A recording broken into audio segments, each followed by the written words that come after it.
Assalamualaikum warahmatullahi wabarakatuh. Ah, bakit nga ba hindi advisable na matulog sa pagkatapos ng fajar o pagkatapos mong matulog at nag-breakfast ka tapos matutulog ka na naman ulit. So bakit hindi 'yun advisable?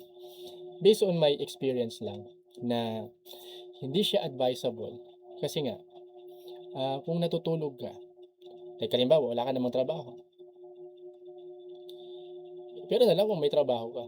Pero kung wala ka namang trabaho at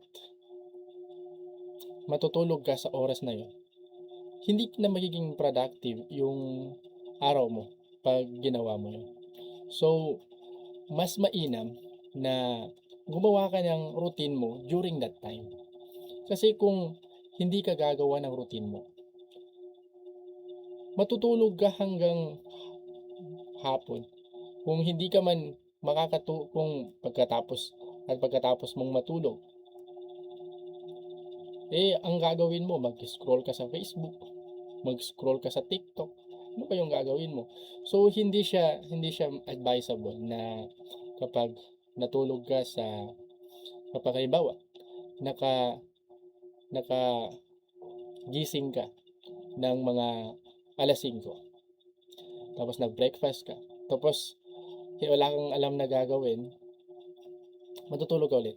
So hindi siya advisable kasi unproductive siya. So ang mainam na gawin ay 'wag na ulit matulog. Bagkus gumawa ka ng daily routine mo. Halimbawa, pagkagising mo ng umaga, magpe-pray ka ng Fajr. Pagkatapos mo mag-pray ng Fajr, magbabasa ka ng Quran. Pagkatapos mong magbasa ng Quran, mag-stretching ka na. Mag-stretching ka. Tapos, pagkatapos mo mag-stretching, pwede ka nang mag-walking. Kasi yung walking ay nakakatulong yan sa sarili natin na para madali tayong makadigest. And sa umaga-umaga, yung sinag ng araw, nakakatulong yun sa atin. Hindi ko alam kung ano yung nakakatulong no. But sabi nila, nakakatulong daw yun sa atin bilang isang isang tao. And mafe-feel mo na productive ka that time na kapag meron kang routine sa morning mo. Kaysa naman wala. Halimbawa, kung wala kang routine. So, para maiwasan na makatulog ka sa umaga, lalong-lalo na sa mga tao na ah, wala namang ginagawa, walang trabaho, build yourself. Build yourself. At siguro yung opportunity naman ay nagiging malapit yan sa atin kung nabibuild natin yung sarili natin muna, 'di ba? Kasi mahirap naman na ah, maghahanap ka ng trabaho but sarili mo mismo hindi ka pa disiplinado, 'di ba? And siguro unahin muna natin yung sarili natin.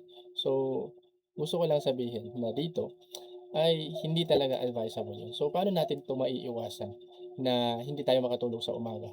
Kasi minsan kasi ang dahilan kung bakit tayo natutulog sa umaga, konti yung tulog natin sa gabi. So, siguro, sa gabi, matulog tayo ng maaga. So, sa mga tao na nahihirapan matulog sa gabi kasi nga mayroong mga tao na may insomnia, ay siguro sa akin lang naman, hindi ko naranasan yung may insomnia, eh.